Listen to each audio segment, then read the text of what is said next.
You're on.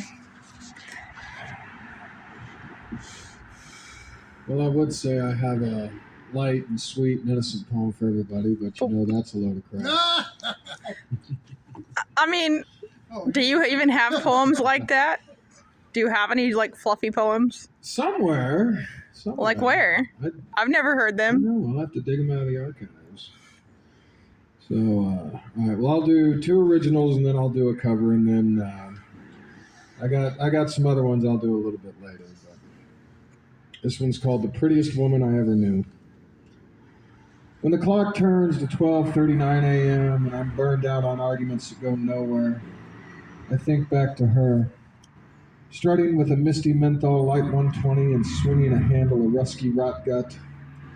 She was a stage creation, an act, a show, a crowning queen, who disappeared when the lights went up. She vanished between the pages, dancing in the air to the rhythm of a punk rock junkie bitch, down the cracked concrete. She was the prettiest woman I ever knew.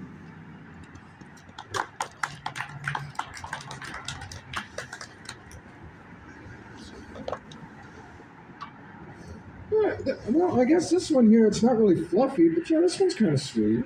Okay, let's hear it. Let's hear it. It's called Fading Notes of an After Party. This is for Sister Chloe. The two of us crammed on a couch, spooning in the fading notes of an after party because there was nowhere else for us to sleep.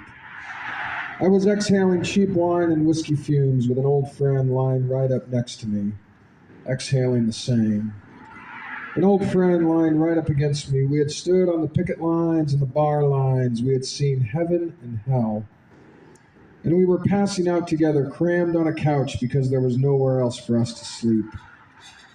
Passing out in the fading notes of an after party. Both of us riding home, dancing on the midnight stage. I felt like a human being and forgot about the front lines and the deadlines barking at me. I forgot about editors and activists sending me panicked emails. I forgot about the exile of the last 4 years. I even forgot about the revolution.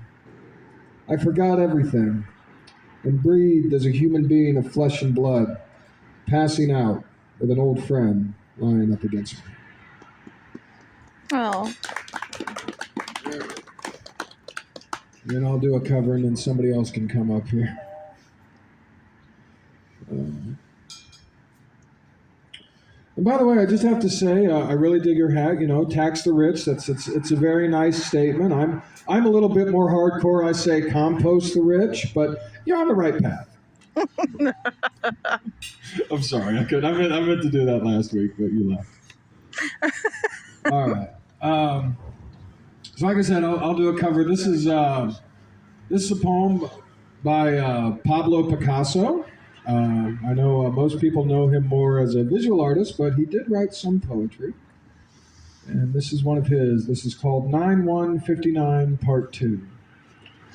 Then the mailman came, and the collector of hand clapping, and olays, and the parish blind man, and the blackbird, Ramon's daughters, and Donna Paquita's also, the oldest daughter, the old maid, the priest standing coldly apart, painted saffron and green, loaded with noodles and black grapes of cotton and aloes, fat and very erect, became radishes and frying pan full of eggs with home fries, fried cracklings covered with fleas and cattle bells, and the question carried on the shoulder, poor and rich swept off by the rainstorm above the burning wheat, soaking his shirt with hail, the dirty linen.